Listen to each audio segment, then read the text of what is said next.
Salve, salve, galerinha! Tudo certinho por aí? Espero que você esteja muito bem pelo outro lado da tela. Vamos começar então mais uma aulinha aí hoje de literatura e iremos falar então das obras catalogadas no vestibular, né, do Federal do Paraná, legal? Então vamos fazer aí, certo, esse universo aí das obras catalogadas e vamos falar aí sobre as obras.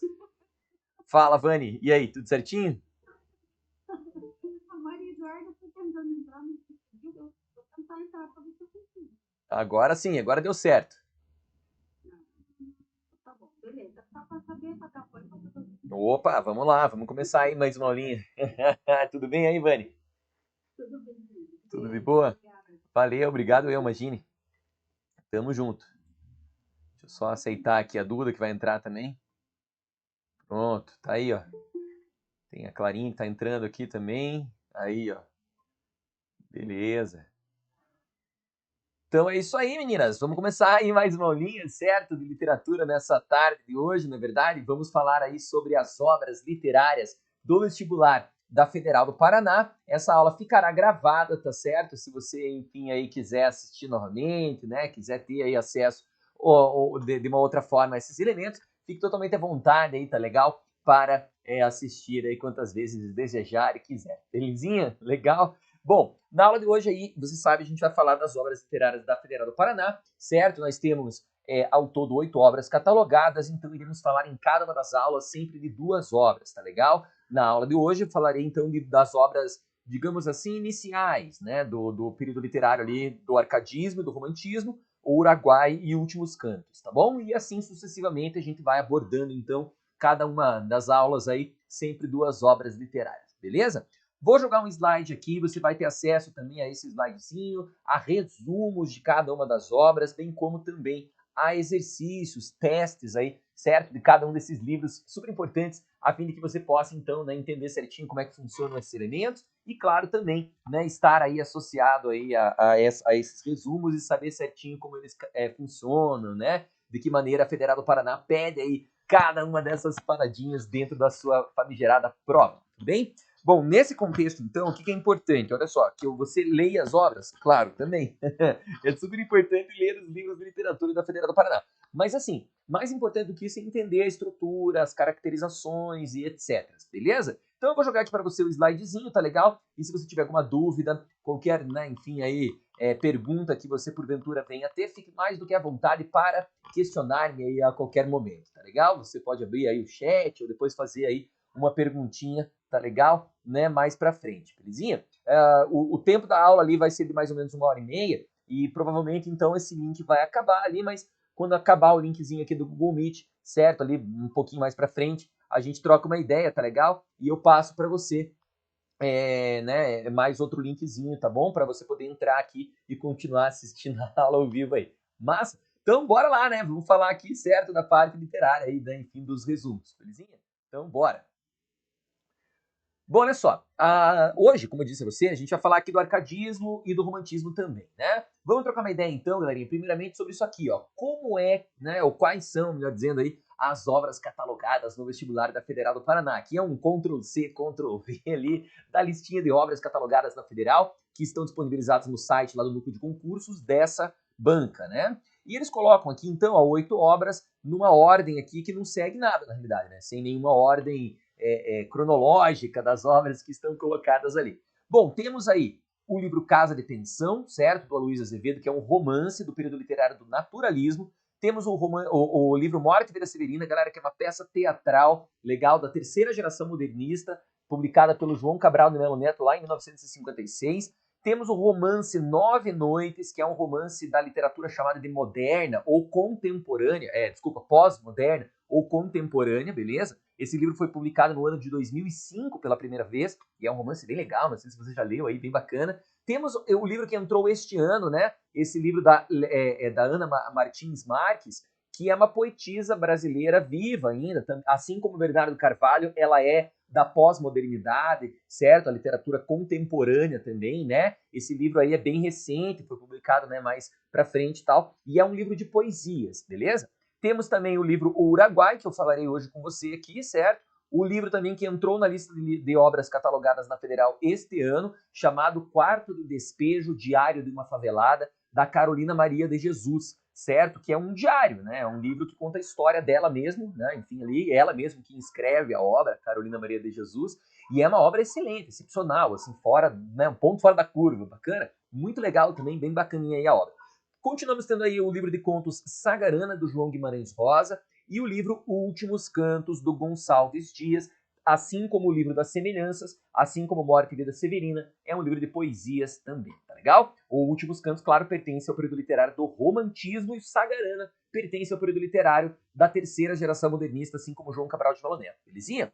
Então tá aí, gente boa. Esses são os 5 livros que estão catalogados no vestibular da Federal do Paraná. Ou 5, os 8 livros. Ainda bem que eu não sou na matemática, né? Os 8 livros catalogados aí na prova da Federal do Paraná. E essas 8 obras, né, delas, provavelmente a Federal do Paraná não cobrará todas elas, tá legal? É muito improvável, né, que a Federal realmente mencione todos os 8 livros de literatura aí na certa Federal. Legal? Beleza?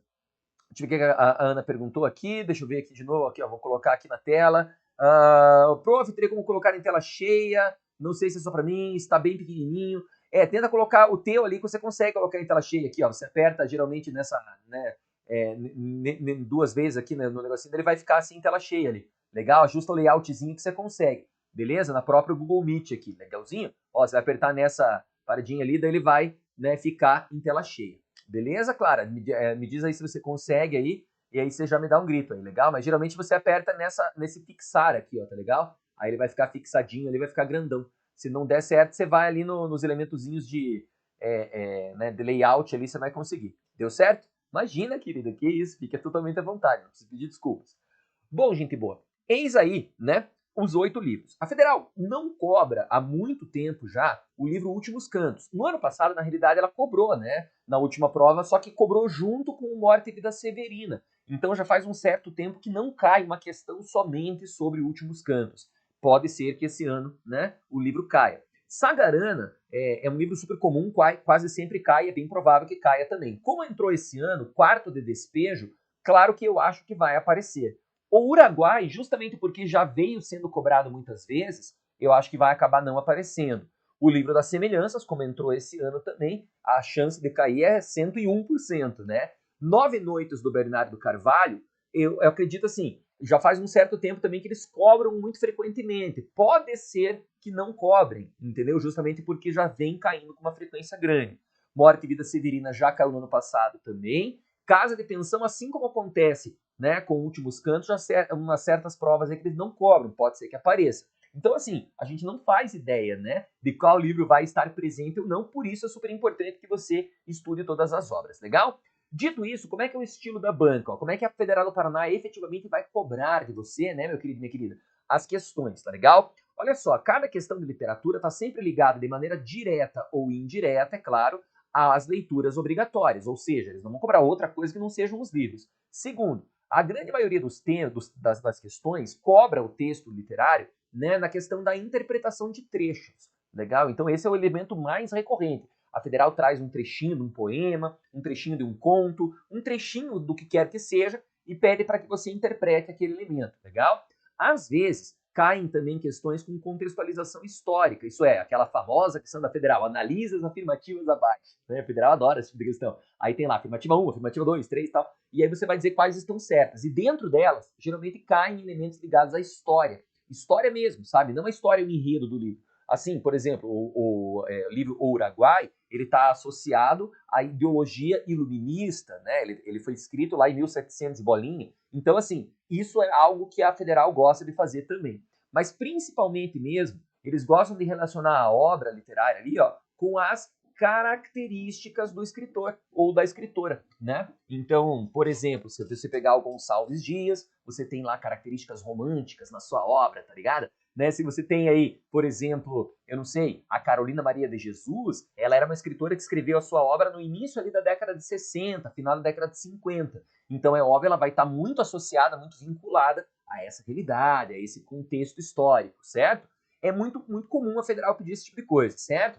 Há também a ideia dela fazer ó, questões que cobram a correlação de duas ou até mais obras na mesma questão. Ano passado, como eu te disse, teve uma questão que cobrava Últimos Cantos, do Gonçalves Dias, com Morte e Vida Severina, do João Cabral de Melo Neto. O Federal adora esse tipo de questão também, sabe? Fazer duas obras numa única questão, né? Ou então cobrar períodos literários diferentes. Por exemplo, o livro Nove Noites, do Bernardo Carvalho, e o livro Casa de Pensão, do Aloysio Azevedo, os dois são romances, mas cada um deles pertence aí a um momento literário completamente distinto, né? Então eles podem aproximar, podem afastar esses períodos aí.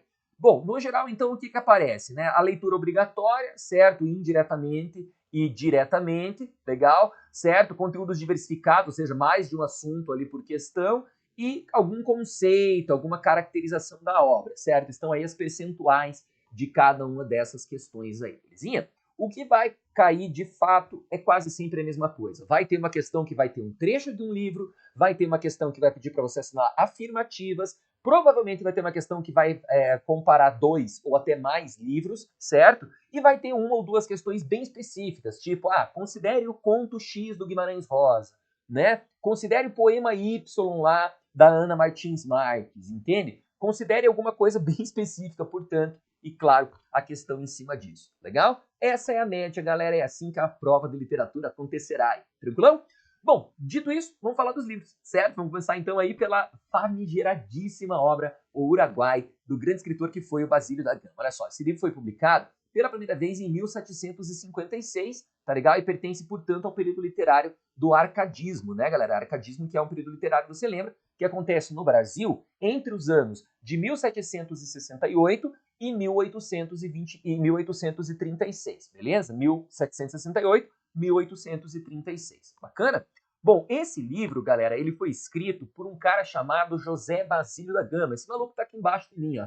Tem uma caricatura dele aí na internet, legal? Olha aí, ó. O Basílio da Gama, ele era brasileiro mesmo, ele nasceu no Brasil, certo? Ele nasceu no ano de 1741, tá legal? Na cidade de São José do Pio das Mortes. Olha o nome da cidade. Hoje ela se chama Tiradentes, né? Obviamente, muito tempo depois que nasceu aí o Basílio da Gama, lembra? O Tiradentes acabou se tornando um homem super famoso e conhecido.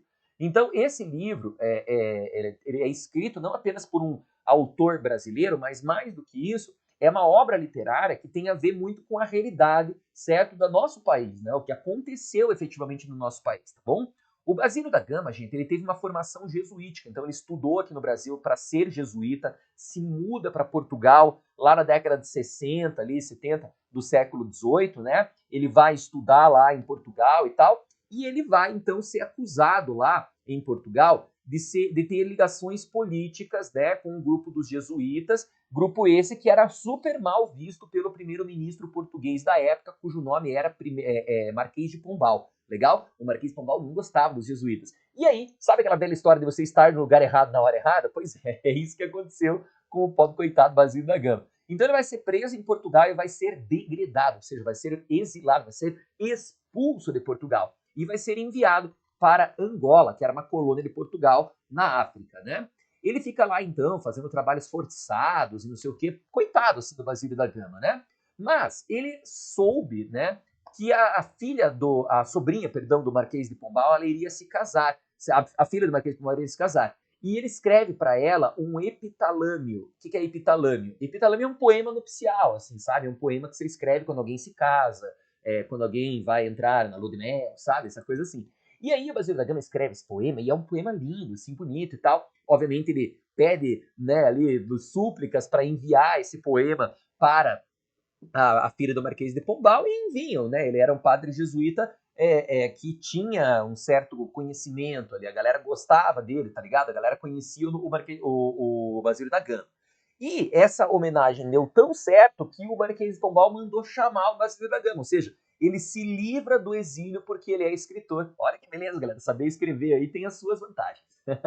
Ele vai então para Portugal, legal, o Marquês de Pombal, ele dá duas opções para o Basílio da Gama, ele fala assim, olha, eu, Basílio da Gama, Marquês de Pombal, estou precisando de uma obra literária que fale muito mal dos jesuítas, certo? Por que eu quero essa obra? Porque com isso, se alguém falar mal dos jesuítas, isso vai reforçar a minha ideia de que os jesuítas são do mal, que eles precisam ir para as trevas mesmo, que são pessoas ruins, maquiavélicas e assim por diante. e, portanto, né, eu tenho para mim aí que se você fizer isso, né, essa situação vai ser boa. Então veja, o cara, ele era jesuíta, Basílio da Gama, e ele ia ter que escrever um livro falando mal dos jesuítas. Claro que a outra opção era ele voltar para a cadeia, então é óbvio que ele aceitou, né, escrever o livro, é óbvio.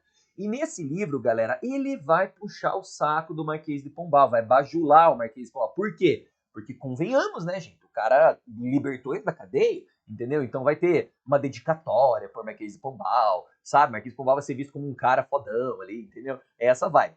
Bom, no ano de 1795, o Basílio da Gama vai falecer quando ele mora lá em Portugal, na cidade de Lisboa, né, capital de Portugal até hoje. Bacana? Ele usava o nome não, né, mas ele tinha ali o pseudônimo. Lembra que isso era muito comum, né, os escritores do arcadismo terem pseudônimos. E o dele era esse aí, ó, Termindo Cipílio. Que pseudônimo horrível, né? Legal? Então tá aí, ó. Essa é a história do Basílio da Gama, legal? Com base nessa história, galera, é importante você entender o que é uma poesia épica. Porque, olha só, esse livro, O Uruguai, ele é uma epopeia, certo? Poema épico, epopeia é a mesma coisa, tá? Por isso que eu coloquei aí no título desse slide essa ideia. Poema épico barra epopeia. A palavra epos, certo? Vem do grego. Então, epopeia significa literalmente um texto escrito em versos. Então, quando a gente fala poema épico, na realidade isso é um pleonasmo, certo? É um texto, galera, de tradição oral, né? Um texto que foi inventado, criado, né? Enfim, difundido lá na Grécia Antiga. E é atribuído a esse cara que está aqui embaixo de mim, ao famigerado Homero, mas a dois dos mais importantes textos epopeicos da história da humanidade, a Ilíada e a Odisseia, que eu acho que você conhece, conta a história da Guerra de Troia, a história da volta do Ulisses, que era um grande guerreiro grego, né, para sua casa depois da batalha, beleza? Então, geralmente é isso que acontece na epopeia, ó. Episódios heróicos, certo? A história de todo um povo, sabe? De toda uma cultura, a história grandiosa, entendeu? De alguém massa. Geralmente, galera, nesse tipo de livro sempre vai ter uma ou mais batalhas, guerras, conflitos. É tipo, pense assim no Star Wars da vida, lembra? Do Guerra nas Estrelas, Harry Potter, sei lá, você pode ter outros textos também, como outros filmes, né? Como, por exemplo, lá o Nárnia da vida, sacou? Essas histórias todas, elas contam isso, né? Grandes, assim, são epopeias. Por que epopeias? Porque são textos épicos, textos que não são escritos em versos, claro, né? Porque, obviamente, esses que eu citei agora são todos romances ou então filmes, né? E a ideia é que esses textos contam uma história, mas eles contam uma história grandiosa, envolvendo guerras, envolvendo conflitos, envolvendo elementos heróicos. Então, elas se baseiam bastante nas epopeias, legal? Principalmente, e acho que a principal mesmo característica é essa, ó, há sempre esse caráter lendário, mitológico, meio mítico, sabe? Uma coisa assim meio ligada a poderes sobrenaturais, sabe? A coisas associadas assim a pessoas que preveem o futuro, entende? Sempre tem alguma coisa nesse sentido dentro desses textos épicos, legal? A ideia, galera, é que as epopeias, elas sempre têm as mesmas características, ou seja, toda a epopeia é dividida em 5 partes, legal? A primeira parte é a proposição, é como se fosse uma introdução, assim, sabe? Pense numa redação de vestibular, que você escreve tipo a introdução. Então, essa introduçãozinha pequena é a tal da proposição. O poeta apresentar o tema, o assunto do que ele vai falar. Na sequência aparece a invocação, certo? É literalmente o poeta pedindo, sabe, assim, não, invocação mesmo, sabe? O auxílio para as musas inspiradoras ali, para que elas o auxiliem na sua jornada e de contar essa grande história. E na Grécia Antiga, claro, eles falavam de deuses e deusas. Nos textos do arcadismo, galera, como a gente já está na época do iluminismo, né? Tem ali o catolicismo, o cristianismo, né, e tal. Então, obviamente que essa invocação aqui vai ter a ver, certo, com essa questão cristã, tá legal? Que é o que acontece no livro do Uruguai. Tem-se também uma dedicatória. Adivinha para quem que o Basílio da Gama dedica o livro, né? Adivinha só. Pois é, ele vai dedicar aí, é claro, para o Marquês de Pombal. Então, assim, ó, essas 3 primeiras partes, proposição, invocação e dedicatória, geralmente, galera, elas são bem pequenas, tem tipo uma linha, entendeu? Uns 2, 3 versos, uma estrofe no máximo. Bacana? São bem pequenas. Então, se vai ler o livro inteiro, o livro tem, sei lá, 80 páginas, certo? Proposição, invocação e dedicatória não tem nenhuma página, às vezes inteira. Quando muito, tem 2 páginas, entendeu? É uma coisa bem pequenininha. A narração é o texto propriamente dito, né, gente? Ou seja, é aquilo que é, como o nome sugere, narrado, né? Aquilo que é contado, é a história que é efetivamente contada. E depois nós temos o famoso epílogo, ou seja, é como se fosse a cena pós-crédito, certo? Esse epílogo, aquela partezinha bem do final, geralmente as 2, 3 últimas estrofes, na qual ele meio que se despede, ele fala alguma coisa bonita ali e tal, para dar aquela arrematada, tá bom? Então lembra dessas partes, ó, proposição, invocação, dedicatória, narração e epílogo. Toda epopeia tem isso e, claro, o Uruguai, por ser uma epopeia, também vai ter, tudo bem? Ó, dentre as principais epopeias do mundo, a gente tem lá na Grécia Antiga várias delas, certo? A Ilíada e a Odisseia são apenas duas das mais conhecidas. Na Roma Antiga teve uma também muito famosa, que é a Eneida, né, do poeta Virgílio, legal? Mas durante a Idade Média, galera, e também assim o final, a Idade Média e o início da Era Moderna, né, a gente vai ter um monte de epopeia. A Divina Comédia, que essa está aqui embaixo de mim, do Dante Alighieri, né, que conta a história do Virgílio, do Dante, inclusive, que encontra o Virgílio ali, nos círculos do inferno e tal. Temos a obra Os Lusíadas, do Luís Vaz de Camões, que é a maior epopeia escrita em língua portuguesa. Paraíso Perdido, do John Milton. O próprio Uruguai, do Basílio da Gama. Então, assim, o Uruguai ele só entra na fila junto com várias outras obras, tá legal? Vamos falar então especificamente do livro. Olha só, o Uruguai, galera, é baseado em fatos e acontecimentos reais, tá legal? Assim como acontece com outras obras da Federal do Paraná, como por exemplo Nove Noites, né, do Bernardo Carvalho, e também Casa de Pensão, na verdade, do Luiz Azevedo, tá legal? Qual que é o fato real? É o Tratado de Madrid. O que é esse Tratado de Madrid? Ele aconteceu, galera, no ano de 1750, legal? O Tratado de Madrid. E esse Tratado de Madrid, ele revia o Tratado de Tordesilhas. Então, assim, algumas terras que pertenciam a Portugal iam passar para a Espanha, e algumas que eram da Espanha iam passar para Portugal.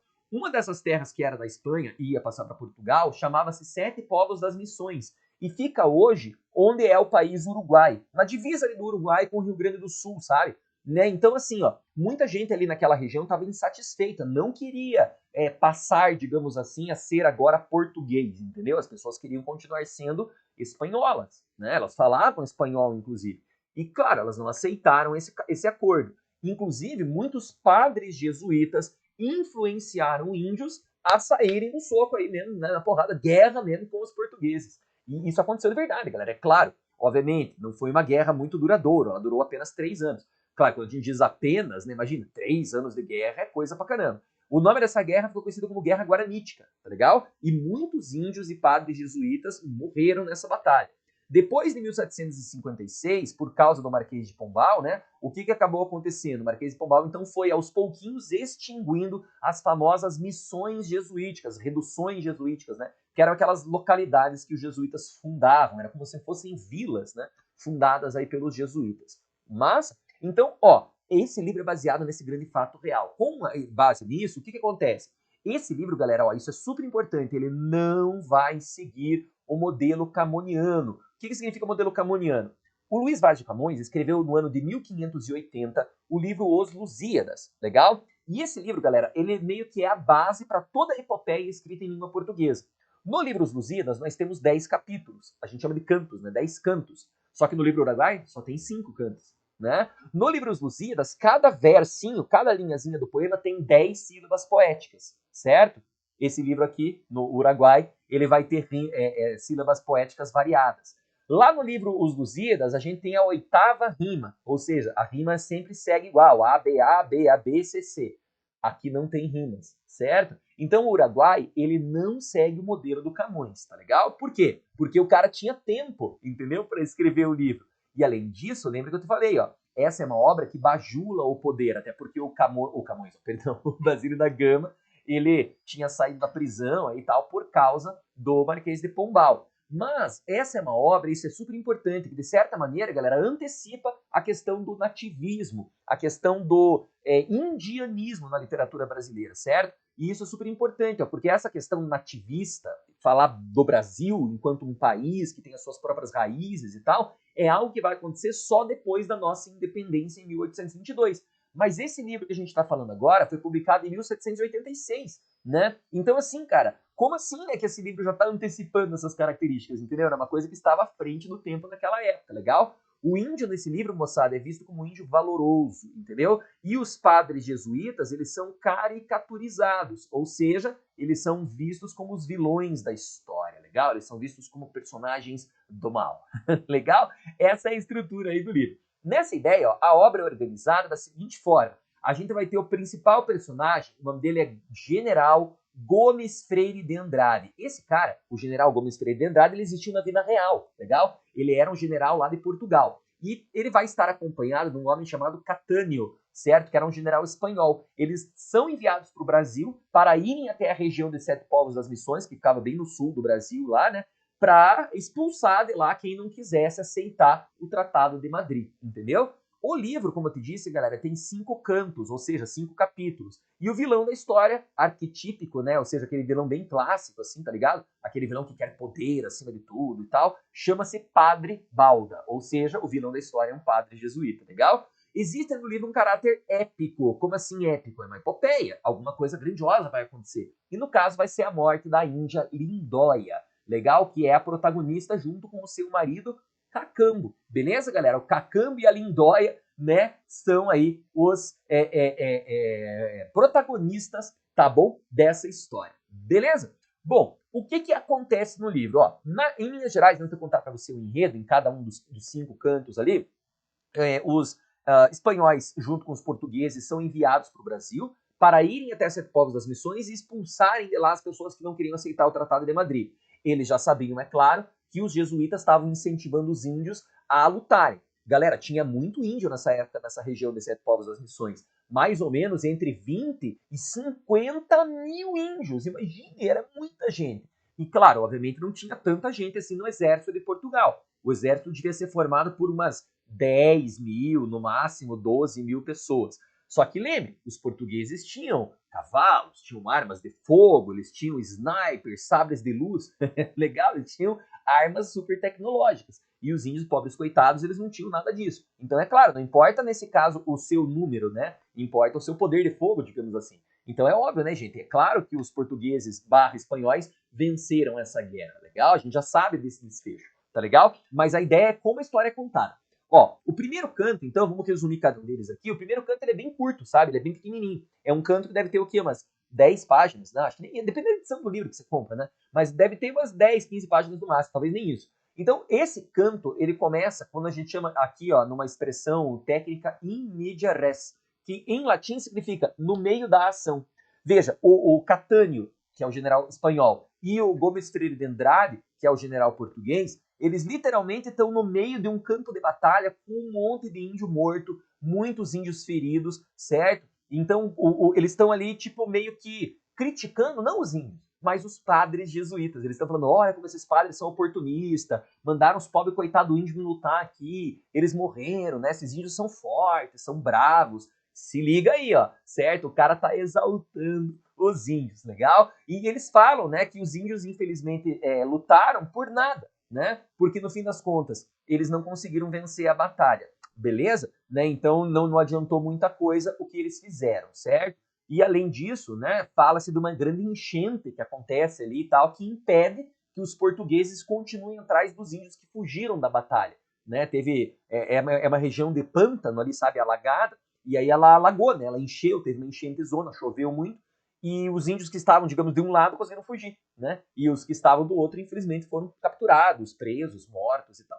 Então, a primeira parte acaba com o general Gomes Freire de Andrade e o Catânio indo conversar, indo ter um banquete lá, uma almoção lá, uma janta zona, e eles vão meio que falar, tá, e o que a gente vai fazer depois, né? Quais serão os nossos próximos passos e coisa e tal. Veja, eles já estavam perto assim, galera, uns, sei lá, um mês de viagem ali até Sete Povos das Missões, legal? Um mês eu não digo, umas 2 semanas ali, né? Uns 15 dias de viagem de lá, legal? Então eles estavam perto, mas assim, eles tinham que organizar as paradas, né? Afinal de contas, algumas pessoas do exército deles também morreram, entendeu? Não era um estralar os dedos, né? Aí o que acontece? Na segunda parte, no canto 2, vai rolar, certo, a ideia do início da marcha deles para Sete Povos das Missões, né? Então eles se reorganizam ali, coisa e tal, e vão, né, caminhando, digamos assim. Veja, o Gomes Freire de Andrade, ó, ele espera encontrar uma saída diplomática, ou seja, ele não quer mais guerrear, né? Ele quer conversar, vamos né, resolver a situação sem pancadaria aqui. Vem 2 índios, certo? Para conversar com ele, legal? Para negociar com ele. Veja, galera, na época os índios não negociavam com ninguém, até porque os índios, pobres coitados, a maioria deles nem falavam, né, espanhol ou português. Bacana? Mas no livro, ó, esse é um ideal iluminista, né? O livro quer transmitir para você essa ideologia do iluminismo, que era uma ideologia ligada à ideia de, não, as pessoas são paz e amor aqui, vamos conversar. Legal? Bom, o fato é, a guerra é travada, certo? E acontece aquela batalha do canto anterior. Então veja, o segundo canto é um canto que acontece no passado, sacou? Rola um flashback. A gente chama isso de voltar no tempo, legal? Então, nesse segundo canto, conta-se aquela batalha do primeiro canto. Lembra aquela batalha que eles já estavam tudo tropeçando nos corpos lá e tal? Foi o que rolou nessa batalha. Aparecem dois índios importantes, o Cepé Tirançu e o Cacambo. O Cacambo, galera, é o marido da Lindóia. E o Cepé é o melhor amigo do Cacambo. O Cacambo é um grande guerreiro, super famoso, temido, sabe? Ele é um cara fodão, assim. E ele e o Cepé vão conversar. Mas né, nessa conversa ninguém chega a conclusão nenhuma e eles então saem no cacete. O Cepé, amigo do Cacambo, acaba morrendo nessa batalha. Legal? E o Cacambo foge. E para eles conseguirem fugir, num sonho, certo? O Cacambo encontra o Cepé e o Cepé fala para o Cacambo tocar fogo no acampamento dos portugueses. E assim eles conseguem escapar. No terceiro canto, galera, certo? O canto se inicia, né? Com a imagem da destruição, né, dos indígenas, bacana? Ou seja, aquela pancadaria generalizada, aquela guerra e tal, não sei o que, todo mundo sendo morto, né, pelo exército de Portugal e da Espanha. Lembre, o Gomes Freire de Andrade, ele não acha isso legal. Ele falou, pô, a gente podia ter resolvido de outra forma, né, que merda, assim, sacou? Ele se sente mal com isso. Fato é, eles tocam fogo no acampamento dos caras e conseguem vazar. Legal? Daí rola um corte de cena, digamos assim, e a gente volta os olhos agora para um homem chamado Padre Balda, legal? Esse Padre Balda, ele mora lá em Sete Povos das Missões. O Cacambo chega lá, certo? Imagina, com o exército todo estrupiado, um monte de gente morta e coisa e tal. E o Padre Balda, ele fala assim, não, Cacambo, chega aqui, ó, vamos conversar nós dois. E o Cacambo, não, depois a gente conversa, vou lá falar com a minha esposa, a Lindóia, que eu amo tanto, tô com saudade dela, não sei o quê. E sabe o que o padre faz? O padre, não, Pia, antes de sei lá, vamos conversar aqui, vem cá. E aí ele leva o Cacambo para um lugar ali reservado, dá um vinhozinho pro Cacambo, um vinhozinho batizado com uma coisa chamada veneno, certo? E o Cacambo morre. Gente, um padre assassina legal o Cacambo. O Cacambo não morre lá na guerra, mas morre assassinado pelo padre. Que padre que dá, né, isso daí, não é verdade? Aí você vai perguntar, tá, Helder, mas qual que era o interesse do padre em assassinar o Cacambo? Aí é que tá a grande história. Olha só, o Balda, ele tem um filho. O padre Balda, Helder, ele tem um filho, exatamente. O padre tem um filho. E o nome do filho do padre é Baldeta. Né? Olha aí. E esse piá, esse Baldeta, é filho do padre com uma índia. Ou seja, ele é meio índio, meio né, português, meio enfim, europeu. E o Balda, ele quer que o filho dele, o Baldeta, case com a Lindóia. Porque com isso, o Baldeta, o filho dele, seria uma espécie de fantoche. Ele controlaria, entendeu, o filho, e com isso ele ganharia poder, ele ganharia prestígio, ele controlaria o exército, ele teria decisões, entendeu? Ele poderia fazer o que ele bem quisesse. Massa. E agora, com o Cacambo fora da jogada, a Lindóia estava disponível de novo. Mas aí é que tá, né? Você acha que a Lindóia ia querer casar com o tal do Baldeta? É claro que não. Então o que acontece? O Baldeta conta para a Lindóia que o Cacambo morreu. Claro que ele não conta que o pai dele matou. Ele conta que o Cacambo morreu na batalha, né? Morreu junto com o Cepé.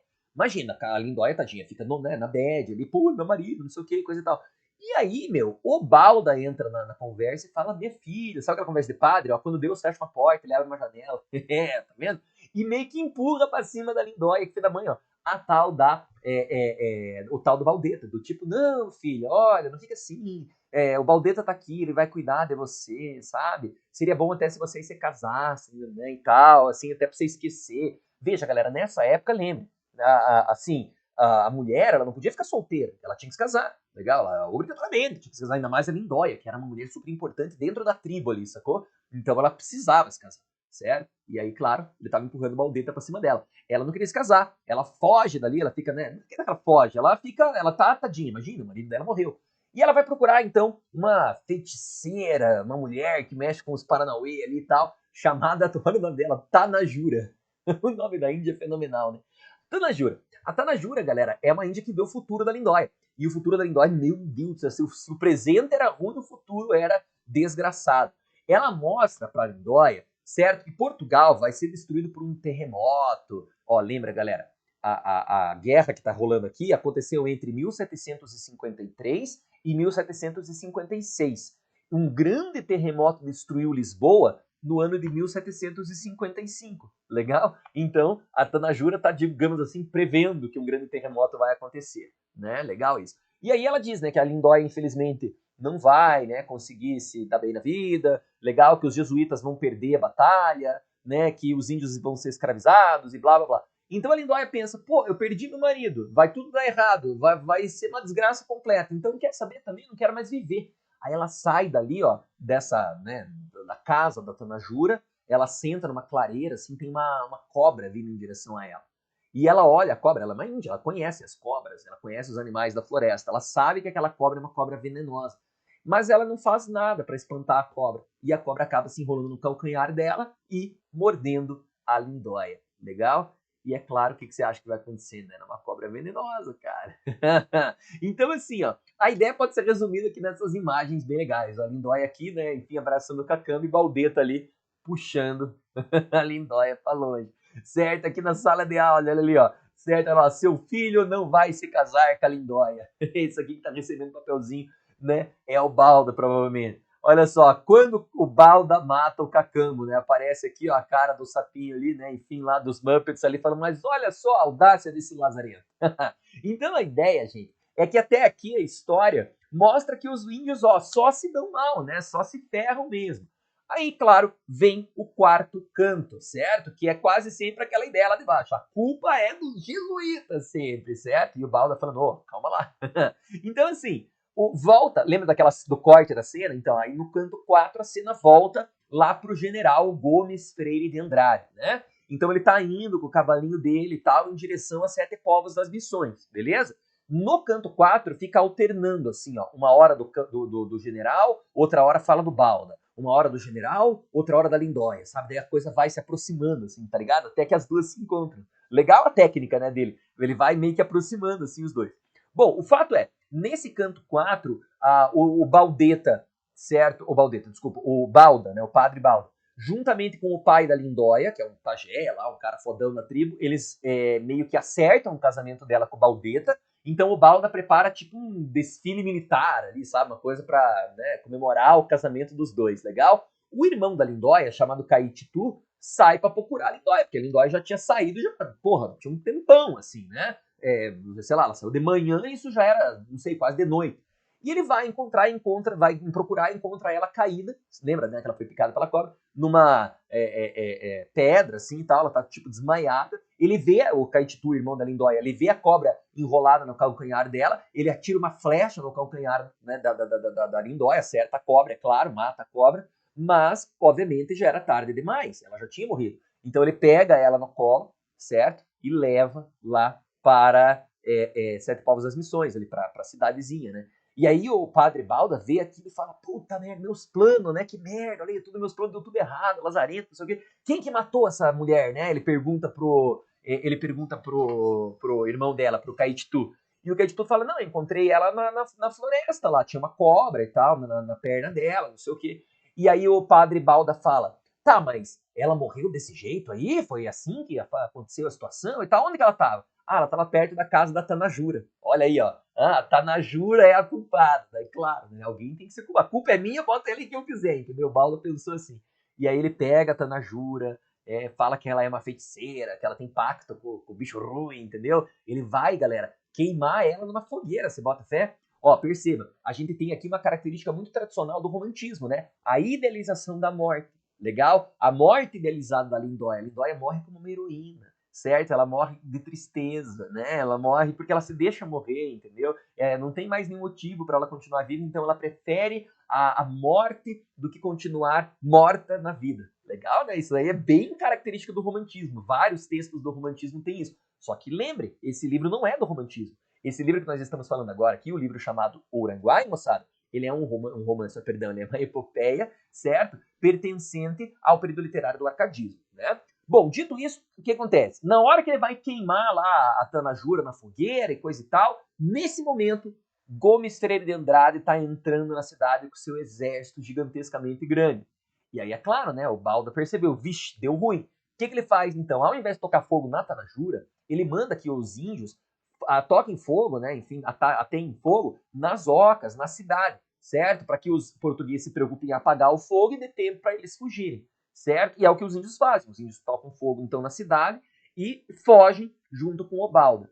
Mas o Gomes Freire de Andrade, um homem inteligente, um homem sagaz, né? Um homem que tem uma sabedoria militar enorme, ele sacou qual que era do Balda, então ele deixa uma maior parte do exército dele para apagar o fogo, né? Para não deixar a coisa se espalhar, para que inocentes não morram, e ele dá a volta, né? Digamos assim, na cidade, para encontrar o Balda lá na frente, entendeu? E é o que acaba acontecendo. Ele acaba, certo? Pegando o Balda um pouco mais adiante, legal? E aí, galera, depois da prisão do Balda, certo? É óbvio que o texto vai, né, terminar, legal? Então, na última parte, no canto quinto, a gente vai ter o epílogo, certo? E nesse epílogo vai aparecer uma descrição, isso é bem importante, ó, da catedral que existia lá em Sete Povos das Missões. Vai se mostrar a grandiosidade, a beleza da igreja. Então lembre, ó, o que o livro quer mostrar é que a igreja não é ruim, certo? A igreja é do bem, ó, a igreja, Deus, né, e tal, tudo isso é legal. Quem é do mal aqui é o padre jesuíta, sacou? É ele que corrompe a parada. Ó, é por isso que tem essa imagem bela da igreja, certo? Então o padre jesuíta era o cara ruim, mas a igreja em si é uma coisa positiva, uma coisa legal. Mas, bom, o que acontece é que ele prende, então, o padre Balda, ele não mata o Balda, legal, galera? O Balda vai ser preso, tá legal? Ele vai poupar a vida de vários índios que decidem se entregar, né? E ele vai terminar o livro, o Basílio da Gama, né, prometendo que a epopeia dele vai fazer parte da Arcádia Romana, ou seja, ele está dizendo basicamente assim que o meu poema é tão legal, ele é tão fodão assim, que ele vai viver para a posteridade. Legal? É isso que ele está dizendo, né? Ele está afirmando então que vai ter uma continuidade. Perceba, galera, portanto, que com base nesse enredo nós temos 3 características super importantes. A primeira característica é que esse texto é um texto político, é um texto engajado. É para falar mal dos jesuítas amando do Marquês de Pombal, que queria acabar de fato com os jesuítas. Show? Segunda característica importante é que esse texto ele é baseado em um fato real. Isso era muito incomum nas epopeias, né? A epopeia geralmente falava de uma coisa que não é verdadeira. Mas esse livro foi escrito em 1786 e fala de um fato que aconteceu em 1756, entendeu? Então ele fala de um fato real que nem era tão distante assim. Legalzinho? Só que lembra, é um livro de ficção, né? E terceiro e não menos importante, tá legal? Temos aqui uma obra literária, né? Que vai exaltar, vai engrandecer, vai enfatizar o lance ligado aí ao nativismo, ou seja, vai falar que o índio é um forte, né, poderoso, corajoso, bravo, guerreiro, legal? Vai mostrar que o índio é um cara foda, né? E que o pobre coitado do índio ele era mal influenciado, né, pelos padres jesuítas. É um pouco, galera, daquela teoria do bom selvagem, lembra? Do Rousseau, que é um dos grandes nomes aí do período literário do Iluminismo, beleza? Bom, dito isso, ó, vamos trocar uma ideia aqui sobre uma questão legalzinha que tem aí, massa, da Federal do Paraná sobre o livro Uruguai. Ele fala que assim, ó, bem estilo da Federal, ó, a respeito do Uruguai, né, da obra Uruguai, considere as seguintes afirmativas. Então, você tem 4 ali, quais ou qual estão certas, né? Então, vamos lá. Primeira delas, a número 1. Atendendo às regras de composição da epopeia clássica, Basílio da Gama inspirou-se num fato histórico acontecido séculos antes e narrou em versos metrificados e rimados. Ixi, tá tudo errado aqui, né? Ó, não tá ligado nas regras da epopeia clássica. Lembra que eu te falei? Não segue o modelo do Camões, legal? Ó, segundo, fato histórico acontecido séculos antes. Não aconteceu séculos antes, aconteceu apenas alguns anos antes, né? E ele é escrito em versos metrificados e rimados. Também não. Não é escrito em versos metrificados nem rimados. Número 2.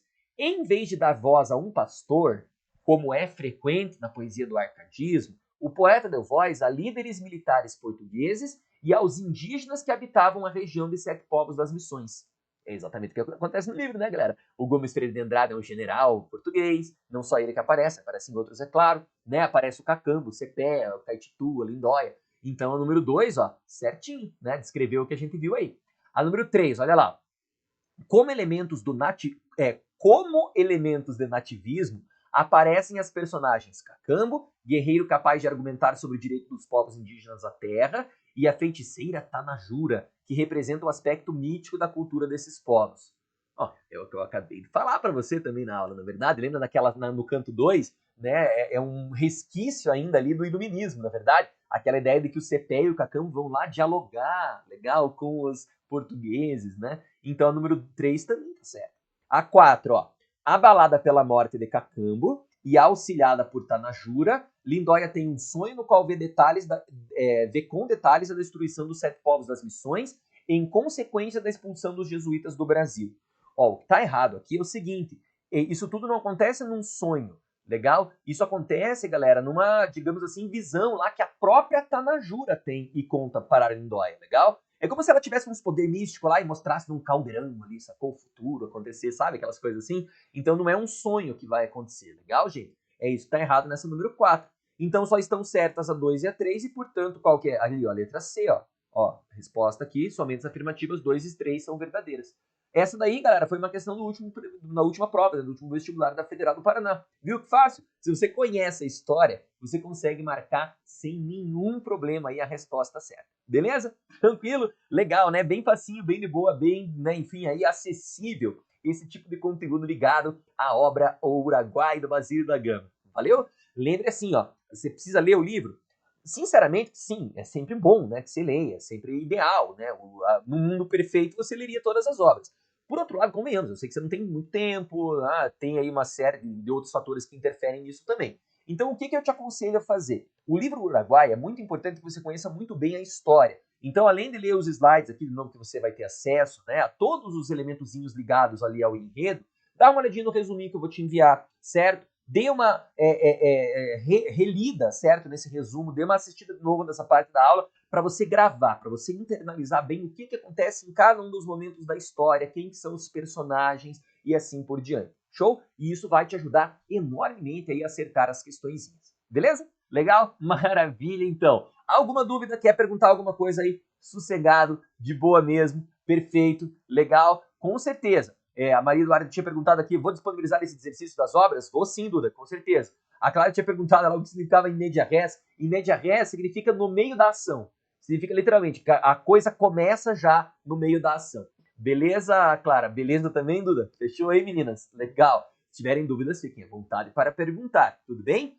Bom, vamos começar agora aqui, então, olha só, a abordar a segunda obra literária que iremos falar hoje, tá bom? Né? Lembra que em cada aula iremos falar sempre de 2 obras, tudo bem? Hoje falamos então aí do livro O Uruguai do Basílio da Gama, né, que é uma poesia épica, e agora vamos falar de uma poesia lírica, ou seja, aquelas poesias mais tradicionais, sabe, galerinha? Que é o livro Últimos Cantos do Gonçalves Dias, escrito no ano de 1853, tá legal? Esse livro pertence, galerinha, ao movimento literário que vem logo depois do arcadismo, que é o movimento literário do romantismo, certo? Então, esse é um livro do período literário romântico. Show de bola? Belezinha? Então, bora aí começar, né, meus caros e minhas queridas, a obra literária do Últimos Cantos. Show? Bom, o livro Últimos Cantos, ele é um livro, certo, que ele é um livro dividido em 3 partes, tá legal? A obra Últimos Cantos, ela na primeira parte vai ter um nome chamado de Poesias Americanas. E essa divisão, galera, já havia acontecido em um outro livro do Gonçalves Dias chamado Primeiros Cantos. Nesse livro Primeiros Cantos é que tem aquele poema que eu tenho certeza que você já ouviu falar do Gonçalves Dias chamado Canção do Exílio. Lembra? Aquele que ele diz assim, minha terra tem palmeiras onde canta o sabiá. Nossa, você já viu 1 milhão de vezes na vida essa desgraça desse poema aí. Bom, a primeira parte, poesias americanas. E nessa parte, galera, ele vai falar o quê? Da América, né, André? Claro. Mas o que ele vai falar sobre essa ideia de América? Então, lembra, nessa época, dentro do romantismo, tinha-se a ideia, tinha-se o desejo, né, de que fosse abolida a escravidão, mas de que o nosso país, o Brasil, ele abraçasse as suas raízes históricas, no caso, as raízes dos índios, né, que inclusive nós falássemos idiomas indianistas, beleza? Em outros países da América espanhola, isso é verdade. A Bolívia, por exemplo, fala lá uma língua indígena, né? O Chile também, no Equador também, na Colômbia também, no Paraguai também, certo? Para falar bem a verdade, em quase todos os países da América do Sul ali, né?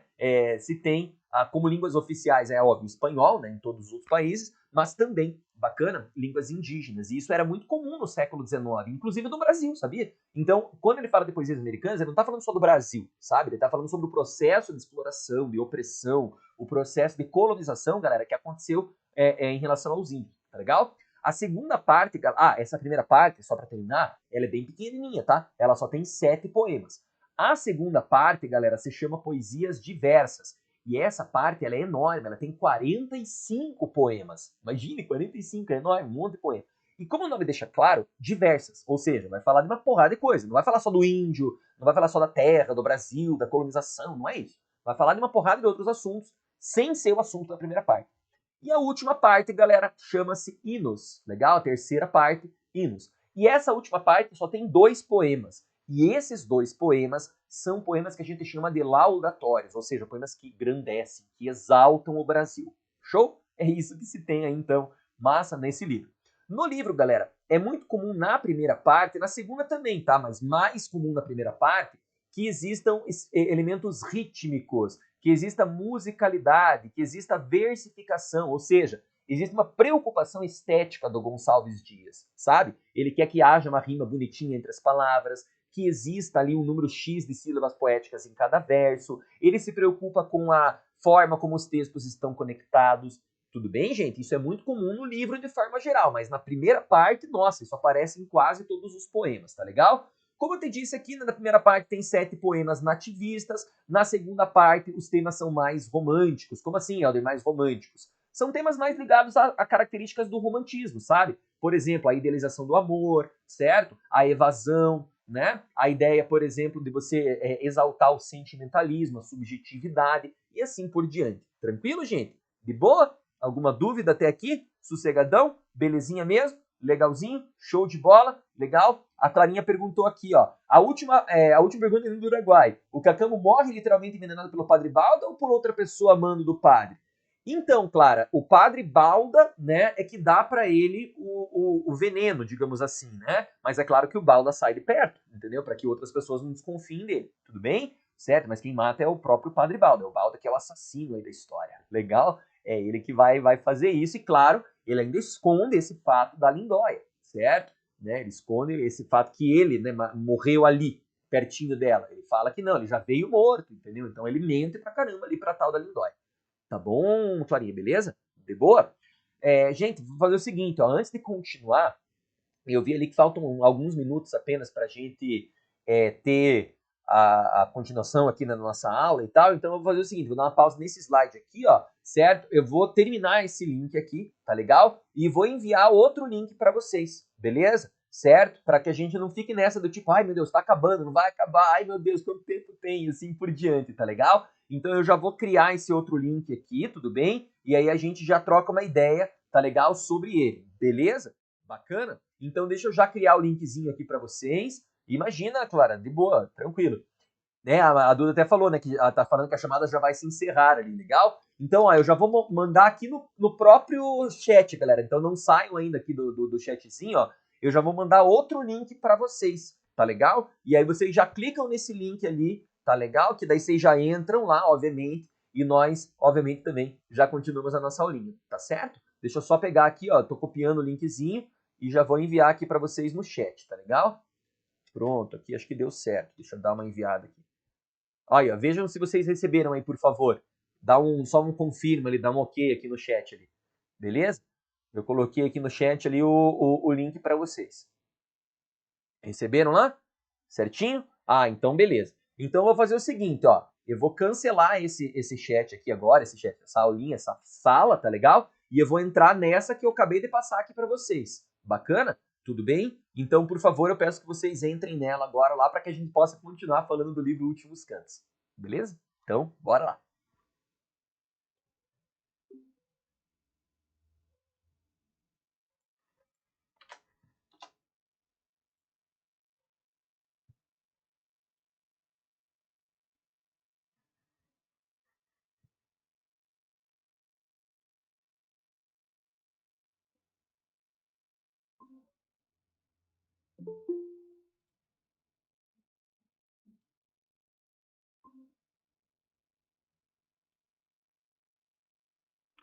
Opa, tranquilo? Oiê, estão me ouvindo aí? Tudo certinho? Beleza? Tá dando para ouvir de boa aí, meninas? Sossegadão? Conseguiram entrar? A Duda falou ali que tranquilo, tudo certinho. Ah, então fechou.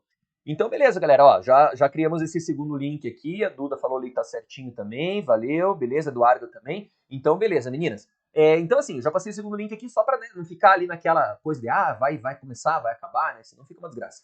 Legal?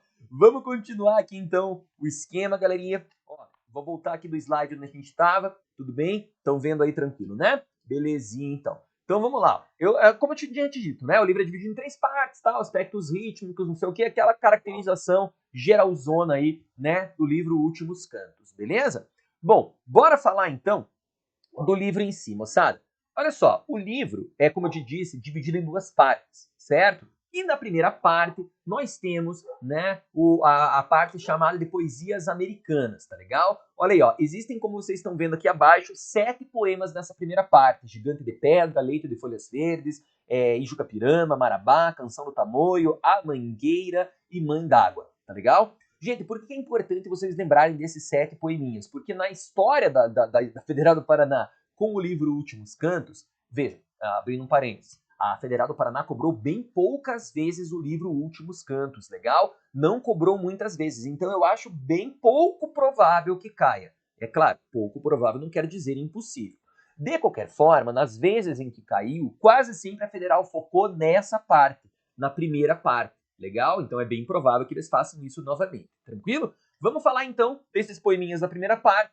Vou falar depois da segunda parte, da terceira, para a gente concluir a parada aqui. Tranquilão? Então bora lá, olha só. O primeiro poema chama-se Gigante de Pedra, né? E esse poema é um poema do Gonçalves Dias. Lembra, galera, o Gonçalves Dias ele era do norte do Brasil, tá legal? Ele era um poeta do Maranhão, tá legal? E ele viajou uma vez para o Rio de Janeiro, que era a capital do Brasil na época. E ele viu lá na Baía de Guanabara, não sei se você já foi para o Rio de Janeiro, tem aquela famosa cena do Pão de Açúcar e tudo mais, na Baía de Guanabara. E ele viu lá essa montanha na Baía de Guanabara, para ele parecia um gigante deitado, né? Como se fosse um joelho dele de um lado e tal. Se você olhar, né, lembra, bem lá no fundo, assim, legal, lembra mesmo.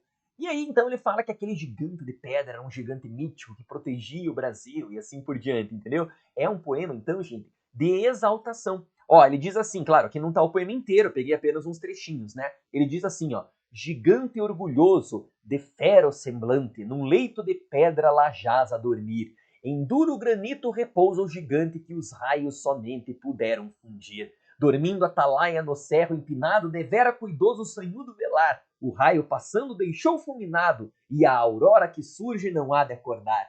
Bonito, né? Ele tá dizendo basicamente que aquele gigante é lindo, é maravilhoso, ninguém pode acordá-lo, ele repousa ali, né? Apenas para que um grande perigo ele possa agir, legal? Então veja, é um poema que exalta a natureza, legal? É disso que ele está falando. Vamos dar uma interpretada, olha só. Esse é um poema, galera, que a gente chama na literatura de poema laudatório. Helder, o que é um poema laudatório? Então, a palavra laudator, né, laudar, né, fazer uma espécie, né, enfim, de algo laudatório a alguém, significa exaltar alguém, engrandecer alguém, elogiar alguém. Tudo bem? É isso que significa. Tá legal, gente? Então, é um poema que ele elogia o quê? A natureza exuberante e a natureza grandiosa do Brasil. Lembre que isso era muito comum, né, no romantismo. A ideia desses caras acharem que o Brasil era um país maravilhoso, grandioso, belo, exuberante, meu Deus, perfeito, porque no nosso país, Brasil, nós tínhamos uma natureza grandiosa, exuberante, bonita, bela, diversificada e assim por diante, legal? Isso aparece nos romances, no romantismo, nos poemas, né? Então é bem comum.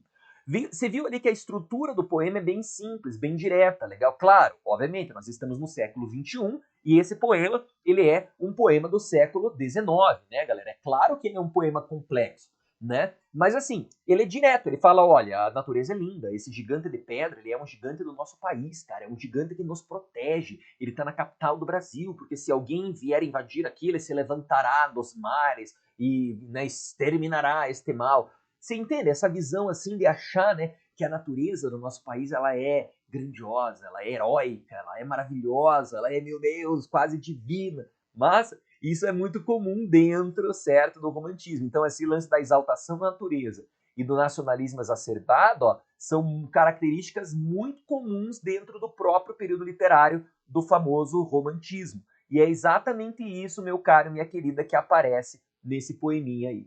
Tudo bem? Ó, o poeminha, gente, tem 5 partes, tá legal? Ele é dividido, portanto, em 5 grandes, né, partezinhas ali. Todas elas são heterométricas. O que isso quer dizer? Hetero diferente. Métrica é as sílabas poéticas. Então não dá para dizer que esse poema tem 7 sílabas, 6 sílabas, 10 sílabas. Cada parte tem um número diferente, legal? Mas predominam, ou seja, aparecem mais frequentemente as redondilhas maiores. E lembre, as redondilhas maiores são aqueles poemas que têm 7 sílabas poéticas. Tudo bem, galerinha?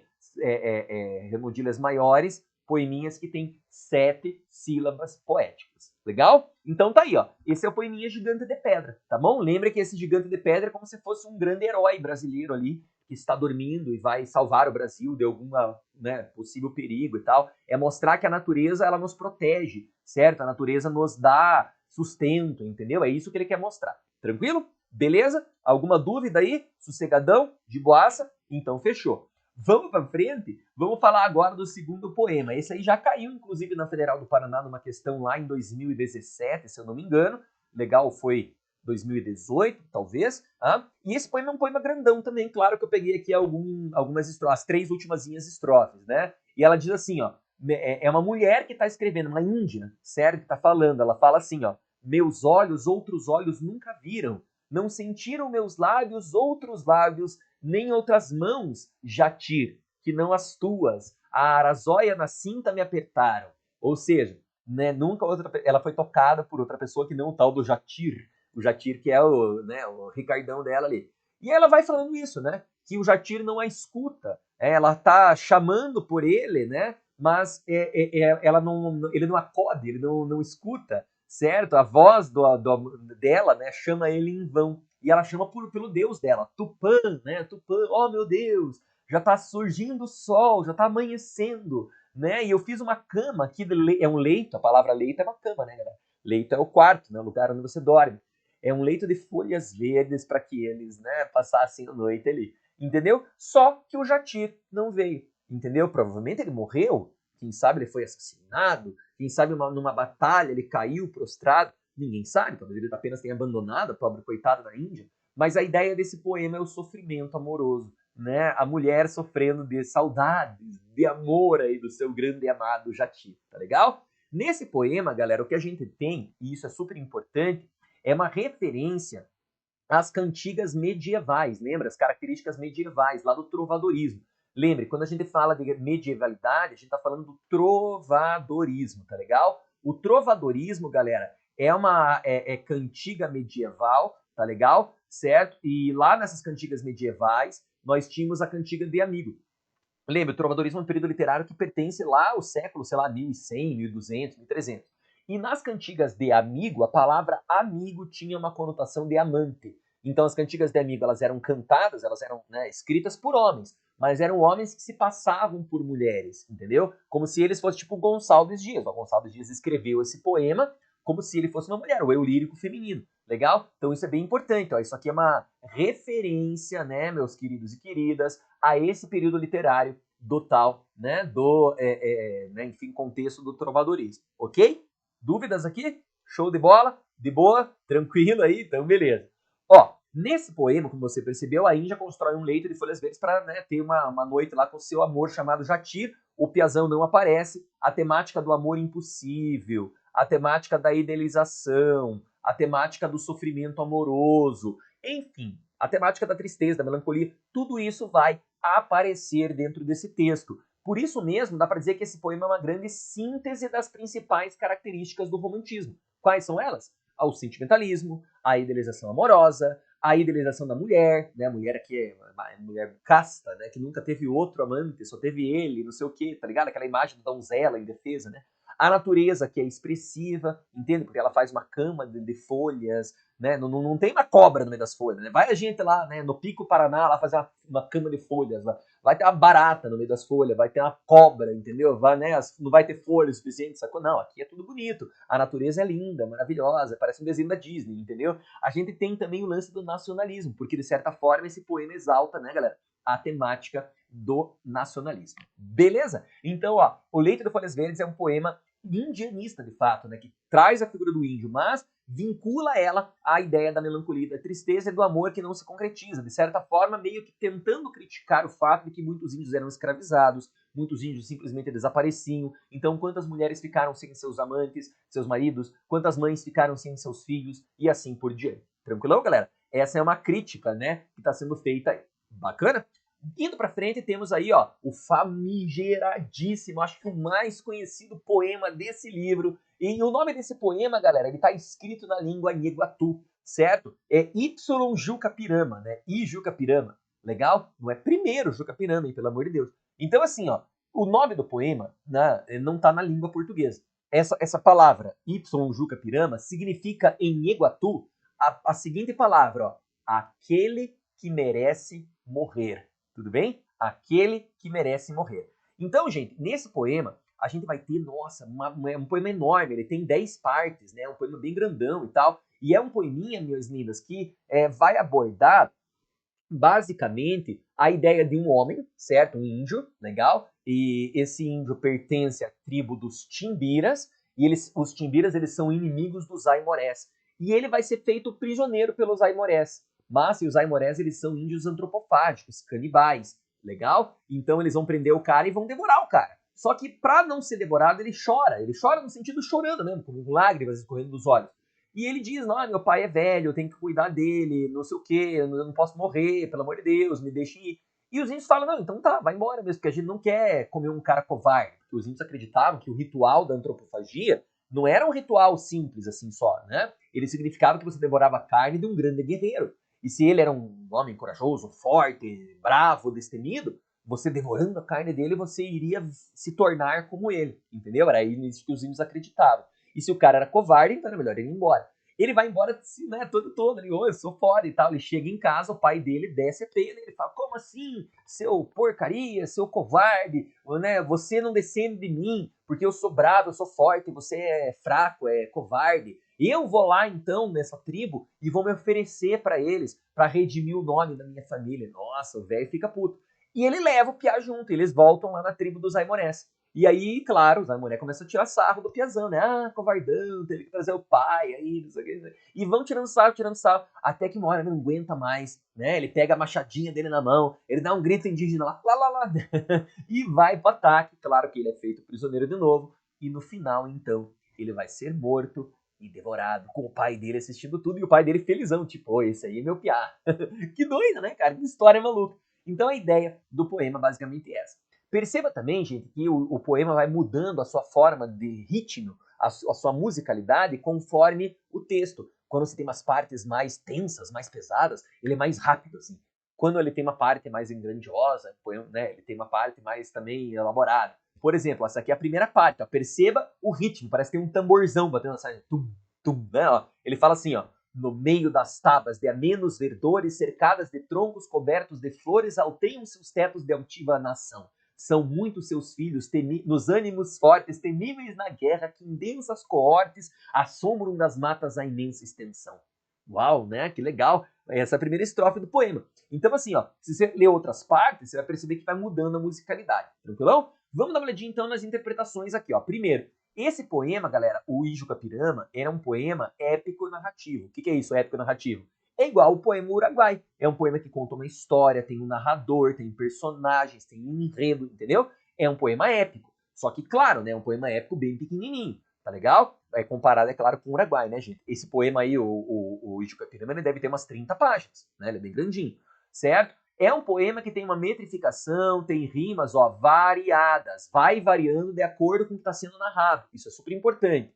Legal? Simboliza-se nesse poema o passado histórico e heróico brasileiro. Claro, né? Obviamente idealizado. O índio é corajoso, é bravo, é forte, não foge da guerra. Legal? É isso que está sendo colocado aí. Então nós descendemos dos índios e, portanto, nós somos tão fodões assim quanto esse cara. Legal? Só que perceba, isso é bem importante também, que o índio desse poema ele é um índio esbranquiçado. É como se o índio aqui fosse menos índio e se parecesse mais, galera, com um cavaleiro medieval. Lembre, lá na Europa, o romantismo europeu estava muito ligado aos cavaleiros medievais, né? E é mais ou menos isso que aparece nesse poema aí. Tranquilo? Beleza? De boaça? Maravilha? Então é nóis.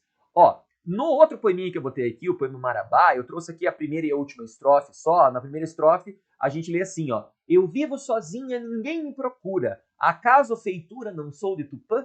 Se algum dentre os homens de mim não se esconde, tu és, me responde, tu és Marabá. Ou seja, ela está dizendo o seguinte, a própria Marabá está falando.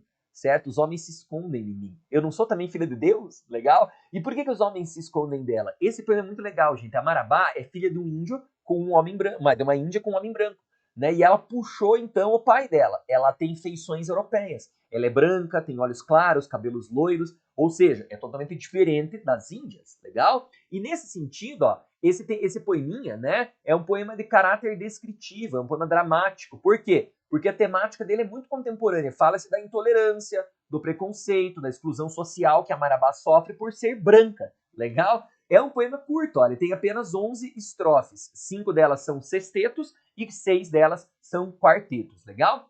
A beleza europeia da Marabá, gente, é vista nesse poema como uma deformidade física que leva ela a sofrer a marginalização.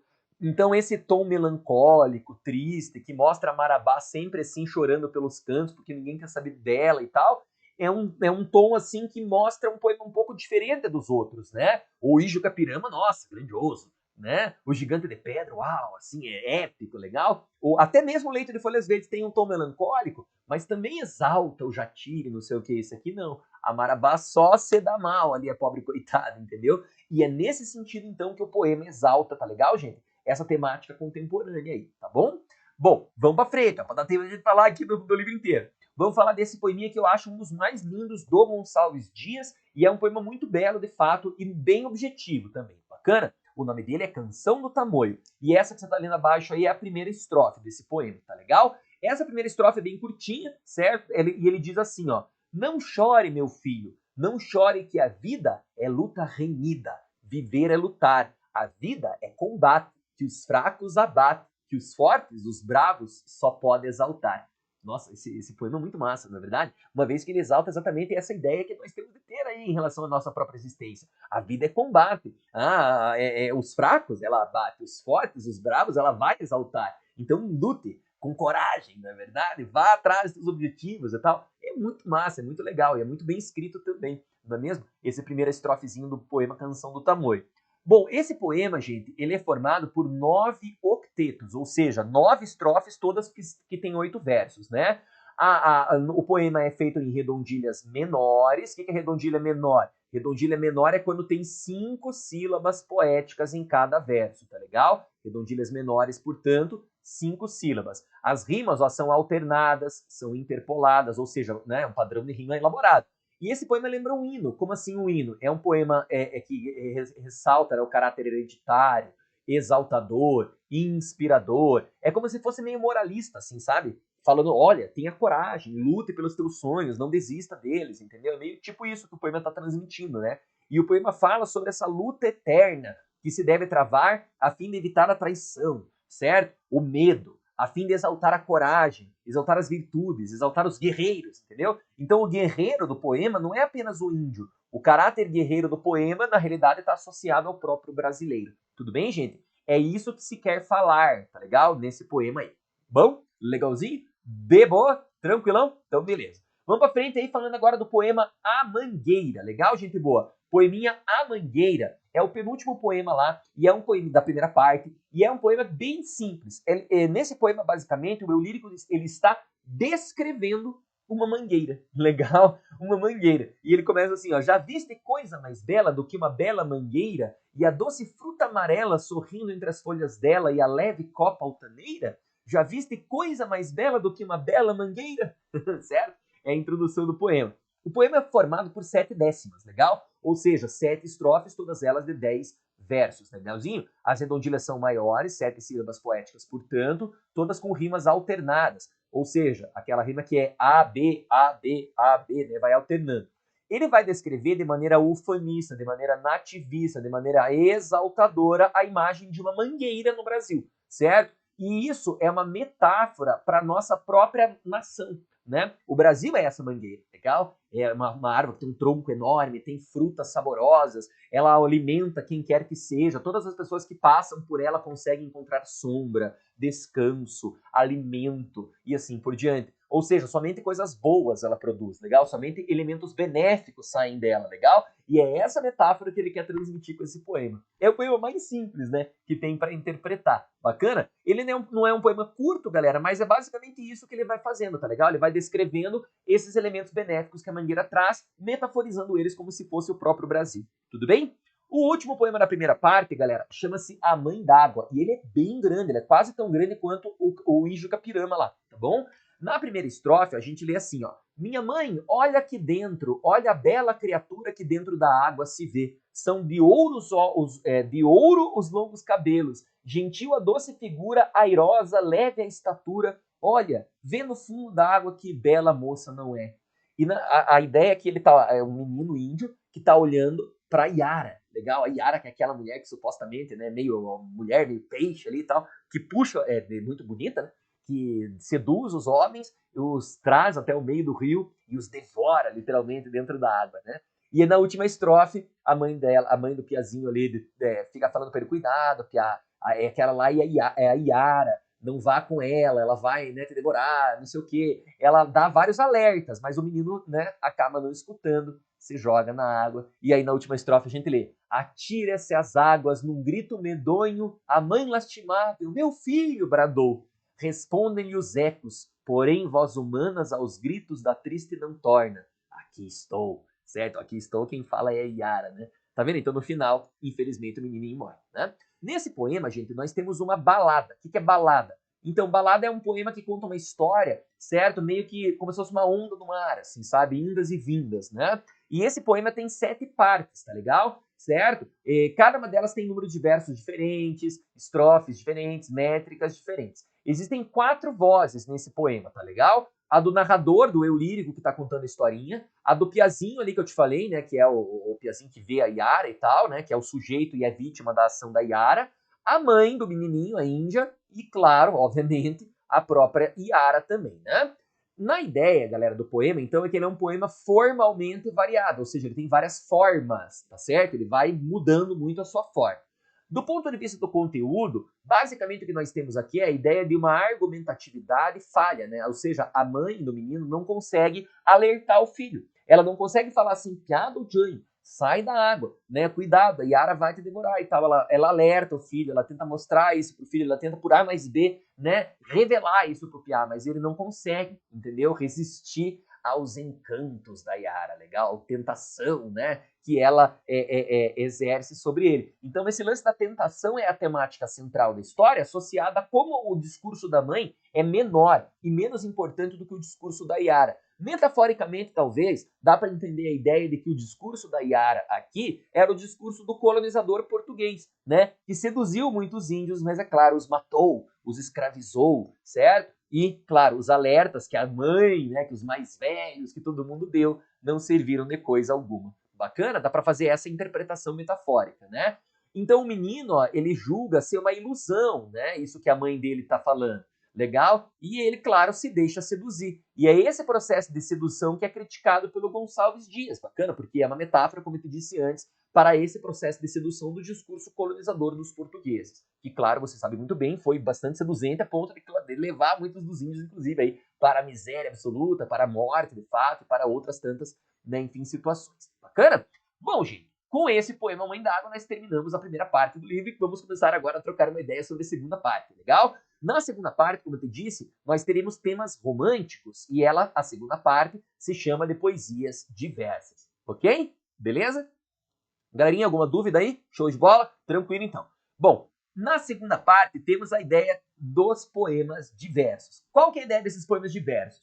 O nome já deixa claro, diversificar, diversificação. Então, nessa segunda parte, nós temos muitos temas diferentes. Por exemplo, a temática do amor romântico, legal? Tanto da separação, quanto da impossibilidade do casal ficar junto, tanto também como o fato de que você tem, às vezes, o lance do cara que tava com a guria, mas de alguma forma ela se cansou dele, ela foi embora, ela abandonou, sei lá, alguma coisa assim. Temos a temática do amor também nas suas mais diversas manifestações, sei lá, o amor entre irmãos, né? Tem um poema que o Gonçalves Dias escreve para um sobrinho dele, tem um poema que ele escreve para um outro parente dele, tem um outro poema que ele escreve quando ele tá lá em Portugal, ele tá sentindo saudades do Brasil, entendeu? Então, a temática do amor não é só amor no sentido de homem e mulher, sabe? Amor no sentido romântico do termo, legal? Há também outras manifestações desse amor, tá certo? Isso também é bem romântico, porque, convenhamos, é um tema bem subjetivo. Temos também, galera, poemas em que o eu lírico, o próprio poema é discutido. Nós chamamos isso, lembre, de metalinguagem, legal? E isso, galerinha, vai atribuir aos poemas um tom confessional. Ou seja, o próprio poeta, o próprio Gonçalves Dias, vai mostrar o que ele entende de poesia, né? De que forma a poesia é configurada para ele, como é que a poesia é organizada, quais são as principais marcas características de uma poesia, assim por diante. É muito comum nesses poemas que ele reflita sobre a composição, sabe? Ele quer mostrar que aqui no Brasil existiam grandes escritores, é isso que ele quer ressaltar. Legal? Lembre que essa era uma importante relação, galera, da identidade nacional, né? Que era uma das características do romantismo ali. Legal? A temática da morte, galera, é muito comum também. A temática da evasão, né? Da fuga da realidade. Eu vou fugir para os meus sonhos, eu vou fugir para minha infância, eu vou lembrar lá do amor, do primeiro amor que eu tive, entendeu? Isso tudo é muito comum nessa poesia também, porque vai relacionar a poesia com esse universo da morte. Legal? Temos também, ó, a temática do virtuosismo, ou seja, ele vai, cara, escrever poemas super variados, super bonitos, cheio de rimas e de expressões, assim, com versos, sei lá, redondilhas maiores, redondilhas menores, rimas interpoladas e alternadas, rimas ricas e tal. Ele vai mostrar que ele é um cara, né, fodástico do conhecimento desses universos todos. E temos também o autobiografismo, certo? Ele vai falar dele mesmo em alguns poemas aí, tá bom? Isso é muito importante. Falar sobre a sua própria vida, sobre a sua própria obra é uma maneira também de refletir acerca da sua própria literatura, certo? Galera, essa parte tem 45 poemas. Mesmo que eu quisesse, é impossível, humanamente impossível que eu fale de todos eles, concorda? Então, qual que é o lance aqui? É que você saiba que os temas são esses, legal? Que esses temas realmente aparecem. Bacana? E que esses temas são temas recorrentes nessa segunda parte, ou seja, aparecem mais de uma vez. Fechou? E se você souber bem isso, indubitavelmente você vai conseguir aí assinalar uma resposta correta. Legal? A última parte, nem vale a pena a gente mencionar aqui, a última parte chamada Hinos, tem apenas 2 poemas, certo? E esses 2 poemas são poemas iguais aos da primeira parte. Ele fala bem, ele exalta, ele engrandece o Brasil. Show? Legal? Beleza? Dito isso, ó, vamos dar uma olhadinha aqui então numa questão também da Federal do Paraná, tá legal? Ó, nessa aqui ele fala assim, sobre o livro Últimos Cantos, de Gonçalves Dias, o que é correto afirmar, o que está certo? Então ele está perguntando qual dessas questões estão certas, estão corretas. Vamos lá na letra A. Trata-se de uma obra póstuma, em que o autor antecipa as tendências da segunda geração romântica, denominada de ultrarromantismo, como atestam os poemas Sobre o Túmulo de um Menino e O que Mais Dói na Vida. Olha só que sacanagem, de fato, existe mesmo essa antecipação da segunda geração. E se você olhar aqui os títulos, ó, Túmulo de um Menino, A Dor, né, que são características da segunda geração. Tá tudo certo nessa questão, tirando isso aqui, ó, não é uma obra póstuma. Legal? Então, não dá para dizer que a letra A tá certa por causa disso, beleza? A letra B. O eu lírico do poema Leito de Folhas Verdes, uma Índia, canta suas núpcias com Jatir, guerreiro Timbira, simbolizando a origem do povo brasileiro. Então, de fato, é uma mulher que está cantando, mas ela não canta suas núpcias, com Jatir. Ele não aparece no poema, lembra? Certo? E não se fala que ele é um guerreiro Timbira também, muito menos que isso simboliza a origem do nosso povo. Então a letra B, galera, também está errada. A letra C, ó. A canção de Bug Jargal pode ser considerado um modelo da poesia indianista, pois o autor, como era uso na época, aproveitou-se muito de termos e expressões das línguas indígenas. Aí você vai falar, meu Deus, Helder, como é que eu vou saber dessa questão? Tal, calma. Lembra que eu te falei nessa aula? A primeira parte do livro chama-se Poesias Americanas, lembra? Então, na primeira parte tem somente 7 poemas, lembra? Gigante de Pedra, Leito de Folhas Verdes, Marabá, né? Canção do Tamoio, Ijucapirama, a gente tem lá o Mãe d'Água e a Mangueira. Legal? 7 poeminhas que são indianistas, certo? Nenhum deles se chama Canção de Bug Jargal. Esse poema está na segunda parte. E, portanto, galera, não é indianista, porque ele é um poema diverso, tá ligado? Você viu só? Eles jogaram aquela velha história, jogou verde para colher maduro, né? Ali, ó. Ele jogou com esse título do poema para ver se você realmente lembrava das partes do livro. A letra C também está errada.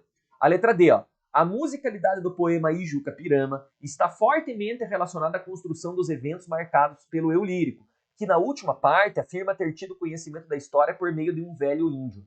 Isso é verdade. No final da história, ele diz que ele conheceu essa história por meio de um índio velho. E no poema, lembra que eu te falei? Vai mudando ali o ritmo, a musicalidade, de acordo com os fatos que são narrados.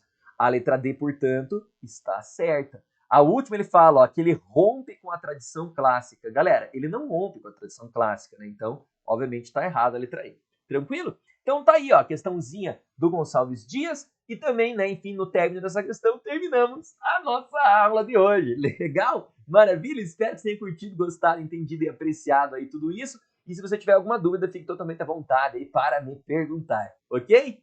Galerinha, vocês têm alguma dúvida? Vocês querem perguntar em alguma coisa? Deu para entender legal, para compreender todos os aspectos aí? De boaça. O que é uma obra póstuma, Duda? É uma obra escrita depois, certo? Né? Enfim, que a pessoa já morreu. Legal? Então, póstumo é quando alguém morre, né? Quando alguém já morreu, belezinha? Então, obra póstuma significa isso. Fechou, querida? A Duda falou onde que a aula vai ficar gravada. Então, Eduarda, provavelmente a Vani vai jogar o link ali no YouTube e tal. Mas, de qualquer forma, eu já vou postar essa aula agora, né, hoje mesmo, no linkzinho do YouTube lá para ela já mandar para vocês, tá legal? Provavelmente depois ela vai reativar o site ali e tal, fazer algumas coisinhas para vocês e aí passar um outro link, fechou? Mas eu já passo daqui a pouquinho, ó, já vou fazer isso agora, certo? Já vou abrir o YouTube, já vou upar essa aula lá e aí ela manda para vocês, tá bom, Eduardo? Beleza? Vou sim, vou mandar os PowerPoints também, assim como também vou mandar um arquivo lá que vai ter várias questões e resumos, tá certo? Desses 2 livros que a gente viu hoje, beleza? Então é isso aí, gente. Muito obrigado aí pela aula, espero que vocês tenham gostado. Se tiverem qualquer dúvida, tava aí agora há pouco aí, né, enfim, passando, né, o Instagramzinho ali, tá ligado? Se vocês tiverem dúvidas, por favor, fiquem à vontade lá para entrar, né? Aí, ó, tá aí, certo? Né? Enfim, me perguntar o que quiserem lá, certo? Nesse endereçozinho que tá aí embaixo, beleza? Belezinha? Então é isso aí. Muito obrigado. Valeu pela aulinha de hoje. Boa semana para vocês e até nosso próximo encontro. Tchau. Valeu, Duda. Valeu, Eduardo. Até mais. Falou, Clara. Valeu.